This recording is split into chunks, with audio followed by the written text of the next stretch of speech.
Hi friends, is sorry cinema bus அப்டேட்டில் லேட்டஸ்டான ஒரு அப்டேட்டோட வந்திருக்குங்க. சிலருடைய அந்த பேச்சை பற்றினாக்கா செமையாக இருக்கும் அந்த ஸ்பீச்சு அப்படின்ற மாதிரி தான் ரஜினி சாரோட ஸ்பீச் நேற்று இருந்தது.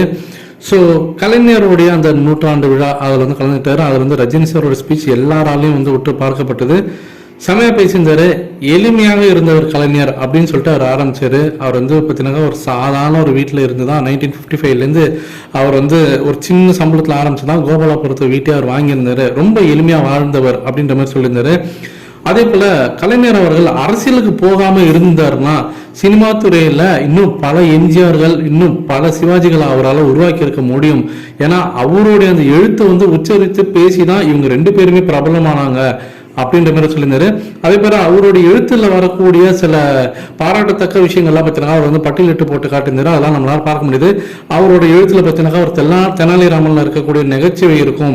அதே போல அந்த ஃபயர் இருக்கும். அது வந்து ஒரு கடிதத்துல பார்த்தீங்கன்னா சில கண்ணீர்கள் இருக்கும் அப்படின்ற மாதிரி நிறைய விஷயங்கள் பட்டியலிட்டு போட்டு காட்டியிருந்தாரு. அதே போல கலைஞருடைய அந்த இன்ஸ்பிரேஷன் எனக்கு இருந்திருக்கு, அப்படி அதால நான் ஈர்க்கப்பட்டவன் தான் நானும் ஒருத்தவன் அப்படின்ற மாதிரி அவர் சொல்லி சூப்பராக பார்த்தினாக்கா கலைஞருக்கு வந்து அவர் வந்து ஒரு நல்ல ஒரு பாராட்டுகள் தெரிவித்து அவரோட புகழை பற்றி அவர் வந்து பேசியிருந்தாரு. ஆனால் அதை தாண்டி சில விஷயங்கள் பட்டு இருந்தது. நேற்றுக்கு தனுஷ் அவர்கள் வந்து பேசும்போது எந்திரன் படத்தோடைய அந்த நிகழ்வை பற்றி அவர் பேசியிருந்தாரு. அவர் என்ன பேசினாருன்றதை நம்ம நேற்றுக்கே நைட்டு டீட்டெயிலாக பேசிட்டோம். ஸோ அந்த நிகழ்வை பற்றி ஸ்பெசிஃபிக்காக தனுஷ் பேசும்போது தனுஷ் சார் அந்த ஒரு விஷயத்தெல்லாம் சொல்லும் போது அப்படியே ரஜினி சார் வந்து ஒரு செகண்ட் காமிச்சாங்க கேமரால. அப்போ பார்த்தீங்கன்னாக்கா அவர் அப்படியே ரொம்ப நெகிழ்ச்சியாக வந்து காணப்பட்டிருந்தார். தம்பித்து போய் நின்னாரு. ஸோ கலைஞருடைய அந்த ஒரு சில அந்த அவருடைய அந்த ஃப்ரெண்ட்ஷிப், அவர் இருக்கக்கூடிய அந்த பாசம்லாம் பார்த்தீங்கன்னாக்கா அப்படியே அவர் கண்ணு முன்னாடி வந்துட்டு போச்சு அப்படின்னு கூட சொல்லலாம். அந்த அளவுக்கு தான் இருந்தது அப்படின்னு சொல்லணும். இந்த விஷயத்தெல்லாம் ஸ்டேஜில் வந்து தனுஷ் சொல்லும் போது உதயநிதி ஸ்டாலினுக்கு அவ்வளோ ஆச்சரியமா அப்படியே ரசிச்சு பார்த்துருந்தாரு.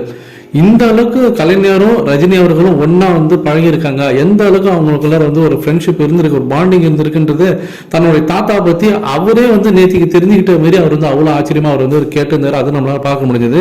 இதை பத்தி உங்களுடைய கருத்துக்கள் என்ன அப்படின்றத மறக்காம கீழே சொல்லுங்க ஃப்ரெண்ட்ஸ்.